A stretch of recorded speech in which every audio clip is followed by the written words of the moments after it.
সারা দেশে শিশুদেরকে হামের টিকা না দেওয়ার ফলে বিগত ইমিডিয়েট দুটি সরকারের জীবন বিনাশী ব্যর্থতা মনে হয় ক্ষমাহীন অপরাধ। ভবিষ্যতে আর কখনোই যাতে এ ধরনের ঘটনার পুনরাবৃত্তি না হয়, বর্তমান সরকার সারা দেশে জরুরি ভিত্তিতে হামের টিকা দিয়ে তড়িৎ ব্যবস্থা নেওয়ায় আল্লাহর রহমতে পরিস্থিতি অবনতি কিছুটা রোধ করা সম্ভব হয়েছে এবং আমরা দৃঢ়ভাবে বিশ্বাস করি আপনাদের ঐকান্তিক প্রচেষ্টার ফলে এটিকে আমরা রোধ করে নিয়ে আসতে সক্ষম হব ইনশাআল্লাহ। এবং এই জন্য আমরা যেই রোধটি করতে পেরেছি, হঠাৎই সমস্যাটি থেকে শিশুদেরকে রক্ষা করতে পেরেছি, এই জন্য আমি সারা দেশের সকল চিকিৎসক এবং স্বাস্থ্যকর্মী সহ আপনাদের সকলকে সরকারের পক্ষ থেকে আন্তরিক ধন্যবাদ জানাতে চাই।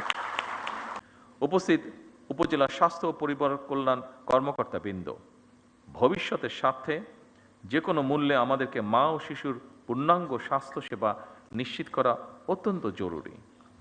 সকল উপজেলা স্বাস্থ্য কমপ্লেক্সগুলোকে পরিপূর্ণ মাতৃকালীন সেবা, নিরাপদ সন্তান প্রসব, নবজাতক এবং শিশু স্বাস্থ্যসেবার নিরাপদ স্থানে পরিণত করা প্রয়োজন।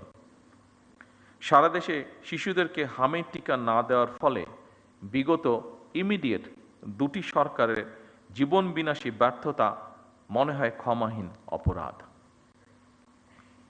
ভবিষ্যতে আর কখনোই যাতে এ ধরনের ঘটনার পুনরাবৃত্তি না হয়, বর্তমান সরকার সারা দেশে জরুরি ভিত্তিতে হামের টিকা দিয়ে তড়িৎ ব্যবস্থা নেওয়ায় আল্লাহর রহমতে পরিস্থিতি অবনতি কিছুটা রোধ করা সম্ভব হয়েছে এবং আমরা দৃঢ়ভাবে বিশ্বাস করি আপনাদের ঐকান্তিক প্রচেষ্টার ফলে এটিকে আমরা রোধ করে নিয়ে আসতে সক্ষম হব ইনশাআল্লাহ।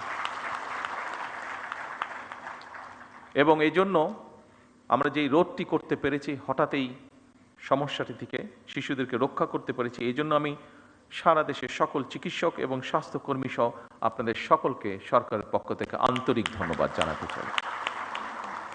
দেশের প্রতিটি হাসপাতাল ও স্বাস্থ্য কেন্দ্রকে জবাবদিহিতার আওতায় এনে নাগরিক স্বাস্থ্যসেবা নিশ্চিত করা মনে হয় এখন সময়ের একটি দাবি। আমাদের অবশ্যই মনে রাখা প্রয়োজন, স্বাস্থ্য এবং চিকিৎসা সেবা নিশ্চিত করা এটি নাগরিকদের প্রতি রাষ্ট্রের করুণা নয়, বরং সুচিকিৎসা নিশ্চিত করা রাষ্ট্রের কর্তব্য। সুচিকিৎসা পাওয়া নাগরিকদের মৌলিক অধিকার। সুধীবৃন্দ, বর্তমানে সরকার শীঘ্রই একটি সমন্বিত হেলথ কার্ড চালু করতে পরিকল্পনা গ্রহণ করেছে, যার মাধ্যমে দেশের প্রতিটি নাগরিকের স্বাস্থ্য তথ্য ডিজিটালি সংরক্ষিত থাকবে।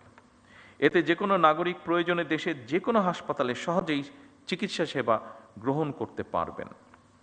এর পাশাপাশি বর্তমান সরকার ধাপে ধাপে একটি জাতীয় স্বাস্থ্য বীমা চালু করার পরিকল্পনা বা চিন্তাভাবনাও করছে।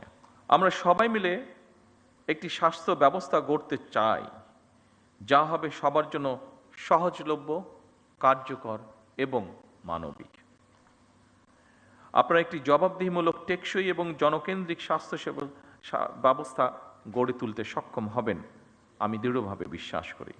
আপনাদের প্রত্যেককে নিজ নিজ এলাকার কর্মস্থলকে একটি স্বাস্থ্য মডেল সেবা কেন্দ্রে পরিণত করবেন, এটিও আমাদের প্রত্যাশা বাংলাদেশের একজন নাগরিক হিসাবে। যুক্তরাজ্যের ন্যাশনাল হেলথ সার্ভিস NHS-এর জেনারেল প্র্যাকটিশিয়ান জিপির আদলে প্রতিটি উপজেলা এবং পর্যায়ক্রমে প্রতিটি ইউনিয়নে একটি করে প্রাথমিক স্বাস্থ্য সেবা ইউনিট স্থাপন করা যায় কিনা সেটি আমাদের চিন্তাভাবনার মধ্যে রয়েছে। এই স্বাস্থ্যসেবা ইউনিটগুলোর দায়িত্ব পালনের জন্য বর্তমান সরকার ধারাবাহিকভাবে সারা দেশে 1 লক্ষ হেলথ কেয়ার নিয়োগ দেওয়ারও একটি পরিকল্পনা বা সিদ্ধান্ত রয়েছে এবং এই হেলথ কেয়ারদের 80% হবেন নারী সদস্য।